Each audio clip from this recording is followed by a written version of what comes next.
Yang terhormat Bapak-Bapak, Ibu-Ibu, salam Pancasila. Bapak-bapak, Ibu-Ibu yang melihat video saya ini, tolong jangan lupa subscribe, like, dan di-share. Sifatnya gratis. Saya akan mengomentari Novel Baswedan dipolisikan terkait provokasi atas kematian Ustadz Maher. Sumber saya YouTube. Ustadz Maher Soni Eranata telah meninggal dunia di penjara.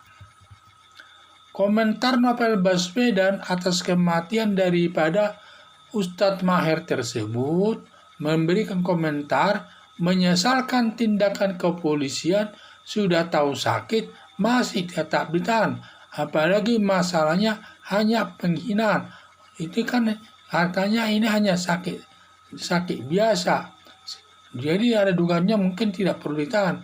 Tudingan Novel Baswedan seperti menyalahkan polisi dan memojokkan polisi agar masyarakat dapat menilainya bahwa tindakan polisi tersebut adalah tidak baik. Berdasarkan ketentuan hukum pidana, Ustadz Maher sakit di dalam tahanan sudah diobati oleh kepolisian di rumah sakit. Mungkin ada rumah sakit kepolisian, yaitu Rumah Sakit Bayangkara. Itu sesuai ketentuan. Kan kita tidak, kalau kita dalam proses ditahan, tidak boleh kita minta izin, minta dipindahkan rumah sakitnya ke rumah sakit tertentu. Kita kalau tahanan polisi sedang sakit, tentu dibawa ke rumah sakit Bayangkara itu. Kalau nggak salah di Cililitan itu. Hanya itu ketentuannya. Sedangkan pernah saya dengar Ustadz Maher ini minta dipindahkan ke rumah sakit Umi di Bogor. Tentu dilarang, itu tidak boleh. Seakan-akan ini melanggar persamaan hak di depan hukum ini. Jadi saya lihat tidak benar dia minta. Jadi kalau sudah dia ditahan di kepolisian sakit, ya tentu diobati kepolisian. Soal kematian siapa saja bisa saja terjadi. Baik di rumah sakit, di penjara, banyak itu tahanan sehat-sehat saja di penjara. Seperti kita lihat ini, kalaupun sakit biasa saja, seperti sakitnya Nur Sugi dan juga Habib Rizik Syihab, ya sehat-sehat saja di penjara. Ya memang belum waktunya mati, ya tidak mati. Tetapi kalau sudah waktunya mati, ya mati. Itu kehendak yang maha kuasa itu. Soal kematian manusia tidak bisa mengaturnya itu. Itu yang mengaturnya adalah Tuhan yang maha kuasa. Jadi walaupun kasusnya hanya penghinaan, kalau sudah ditahan dan sakit, berobat ke rumah sakit polisi. Dan dengan pembantaran itu, kalau dia diopnami di rumah sakit, selama diopnami tersebut dia kawal polisi. Dan juga lamanya diopnami tersebut tidak dihitung itu nanti dalam pelaksanaan hukumannya. Hal ini sesuai dengan asas equality before the law atau persamaan hak di depan hukum.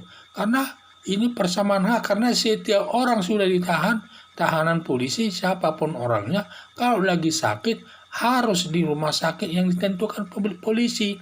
Tidak boleh memilih-milih rumah sakit tersebut, dan dia hanya bisa di situ. Karena nanti yang lainnya tidak bisa meminta ke rumah sakit yang mewah. Karena di antara mereka juga ada yang hidupnya cukup mewah, ada yang sedang, ada yang hidupnya susah. Seperti perkara pencuri, tidak sanggup dia minta di rumah sakit nomor 1. Tetapi kalau ada orang sakit, kalau bisa dipindah ke rumah sakit mewah, tetapi itu bertentangan dengan hukum, kecuali di rumah sakit polisi itu tidak ada perlengkapannya, alat-alatnya untuk mengobatinya. Bisalah dibawa ke rumah sakit tertentu, di tempat tersebut ada alat-alatnya. Jadi kalau samanya semua tidak boleh, dan sama harus diperlakukan sama semua warga negara Indonesia tersebut. Kalau dia di dalam penjara, ya diperlakukan sama, yaitu sama-sama diobati di rumah sakit polisi, dan tidak boleh diberikan kekhususan kepada mereka. Itu sama juga, itu nanti melanggar asas equality before the law atau persamaan hak di depan hukum. Jadi kalau persamaan hak di depan hukum, Ya, tentu kalau sakit dia diobati di rumah sakit polisi. Nah, itu ketentuan hukumnya, dan kita tidak bisa memilih-milih rumah sakit yang lain kecuali tidak ada peralatannya, itu bisa dipilih. Jadi siapapun yang ditahan karena sakit, ditahan dibawa ke berobat yang melakukan penahanan. Jadi siapapun yang sakit tersebut harus dibawa berobat ke rumah sakit. Rumah sakitnya itu tentu rumah sakit kepolisian Bayangkara yang sudah ada hubungan kerjasama dengan baik. Soal kematian itu sekali lagi saya bilang itu di tangan Tuhan yang Maha Kuasa. Karena setiap orang bisa saja mati di penjara, di rumah, waktu berjalan kaki ditabrak mobil, dan jatuh dari pesawat, dan lain sebagainya. Kalau sudah mati itu kalau kita orang beragama, itu sudah kehendak Allah itu. Sudah kehendak Allah itu. Tidak ada yang bisa mengingkari itu. Tidak ada yang bisa melawan itu. Kalau sudah yang Maha Kuasa menghendaki, siapapun tidak bisa mencegahnya. Setahu saya, kasus Ustadz Maher Soni Heranata ini sudah dilimpahkan polisi ini ke kejaksaan. Setahu saya loh ya, yang sudah menjadi kewenangan penahanan kejaksaan. Hanya pelaksanaannya dititipkan dalam tahanan Polri. Jadi soal penahanan tidak tepat ditimpakan kepada polisi yang sudah kewenangan kejaksaan itu soal penahanannya. Pernyataan Novel Baswedan menyalahkan kepolisian untuk mendiskreditkan polisi di mata masyarakat. Seharusnya Novel Baswedan tidak pantas menyatakan demikian karena dia tahu hukum.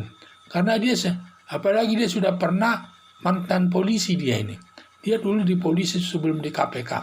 Dan penyidik KPK berarti ada kesengajaan dan juga sebagai penyidik senior di KPK ini. Dan kalau melihat hal tersebut, sepertinya ada kesengajaan Novel Baswedan mendiskreditkan daripada polisi agar tidak disenangi oleh masyarakat. Harapan saya agar polisi memproses Novel Baswedan ini sesuai dengan perbuatannya menghina polisi, melanggar pasal 310 KHP yang ancaman hukumannya 9 bulan. Sekian dan terima kasih.